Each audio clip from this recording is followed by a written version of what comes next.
Good evening, everyone. Pat here.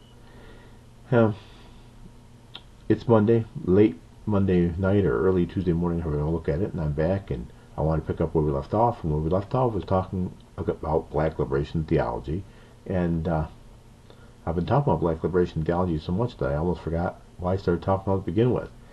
So I want to kind of get us back there and clear up a few loose ends.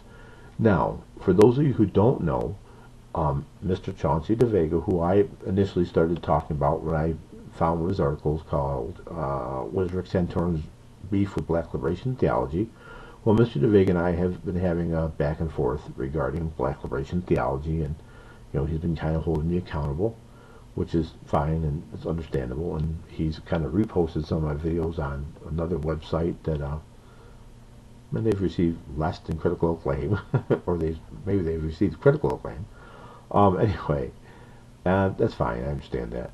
Now, Mr. DeVega's also asked that I refrain from using right-wing websites to cherry-pick from Dr. Cohn's works. And I wanted to go through a list of the sources I use for all the Black Liberation Theology videos. Okay? And that list of sources is as follows. The first source was NathanielTurner.com, which is further entitled Chicken Bones, a journal for literacy and artistic African-American themes, which I don't believe is a right-wing site. I don't know. It doesn't say it's politics one way or another, but I don't believe it's a right-wing site. And a large body of Dr. Cohn's work was on that site, and the two bodies of work that I utilized and actually excerpted quotations from were God of the Oppressed and Martin and Malcolm and America, A Dream or a Nightmare. I also used some quotations that Dr. Cohn had given in an interview about those works. Okay.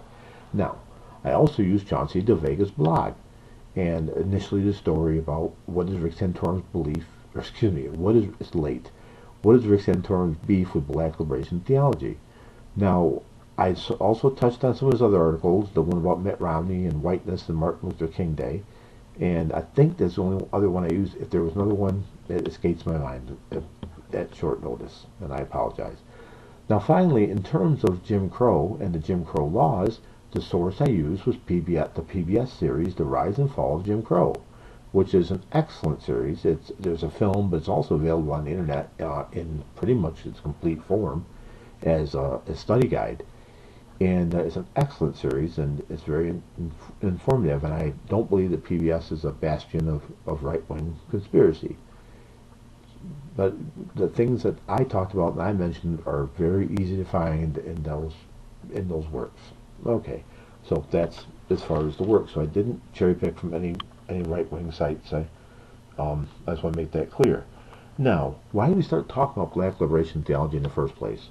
Well, I started talking about it because I made the assertion, which I still maintain, that both Rick Santorum and Mitt Romney have been under intense media scrutiny for their religious beliefs. Mitt Romney because he's a Mormon, and Rick Santorum because he's a Catholic, and also Rick Santorum because he's made some remarks about contraception that are, very much in the news as we speak. Now, I put forth the thought that President Obama's faith should also be as scrutinized as these faiths were.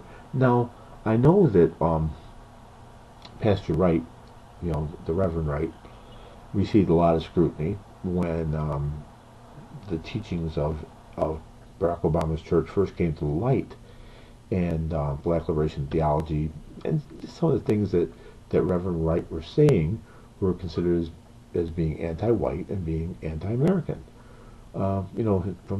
You've all heard these before, the goddamn America speech and all that. They're a little hard to take, and President Obama felt he needed to sever his ties with the church. Okay. And my contention was, I know he'd severed his ties with the church, but that he'd spent over 20 years in the church, and that in that 20 years, he should have picked up on some of the teachings, you would think. Now, beyond it wasn't just a simple matter of going to the church. He had an association with Reverend Wright, and other radicals who, he appeared in magazines with and various, media outlets. so I do think that it's deserving of scrutiny, every bit as much as, Rick Santorum's or Mitt Romney's faith. Now, I've said it before, I'll say it again, I'm not a Rick Santorum supporter or a Mitt Romney supporter. So my picture under the title of Rick Santorum supporters of people too is rather disingenuous, because I've never claimed to support Rick Santorum. I just used him in the context of his, I guess about supporting it was about his faith being questioned and why it was being questioned. And so, anyway, I'm not a supporter of either candidate. Again, I've said this before also, I'm sure I will vote for whoever the Republican candidate for president is, because I think the Obama administration as a whole is not doing a very good job as far as running the country is concerned. So that's just my opinion, and I am entitled to it, and I'm entitled to a vote and everything. So anyhow, that's why we brought that contention, and I think it is very important that not only are Republican candidates, but President Obama, because I don't feel he was properly vetted initially in 2008, that he'd be vetted in this election. I'm not the only one that feels that way, and I think I have the right to say that.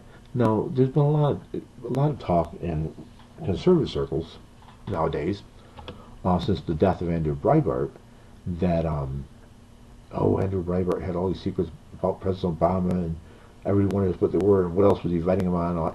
Well, really, Americans should be doing their own homework as far as vetting someone's concerned, and to wait for some revelation from Andrew Breitbart, or any other conservative to help you make up your mind, I think is rather silly, because I think you have to take the initiative, and if you have concerns, to vet those concerns yourself, and don't just search out one site. I don't care if you get your news from excuse me, from I don't know, the Huffington Post versus Fox News or whatever. You need to look at both sides of the equation. I'd find more reasonable sources for both, and there are plenty. Now, I just think that's important. And it's so easy to be fooled by following any one person or thing, because people are fallible and people are always going to have a vested interest in you believing what they're saying. Now, having said that, folks, I'm not here trying to convince anyone of anything. All I'm trying to do is to get people to think about politics, and to think about things, and to look at them from a different light, and maybe explain things that are not readily understood or not readily known. So, I'm proud of that, actually. And I've had people tell me how much it helps them think, so I'm not going to feel bad about that. I've gotten a lot of criticism, over last week, and some of it justified and some of it just criticism. One of my favorite ones is how I'm going to end tonight's video, and that is with a shout out to JC. JC, if you're listening or watching, I just want you to know that I never feel like Walter Cronkite, because after all, JC, Walter Cronkite was liberal. Thanks for watching, everyone. I hope you have a great night, and I'll be back tomorrow. God willing. Bye.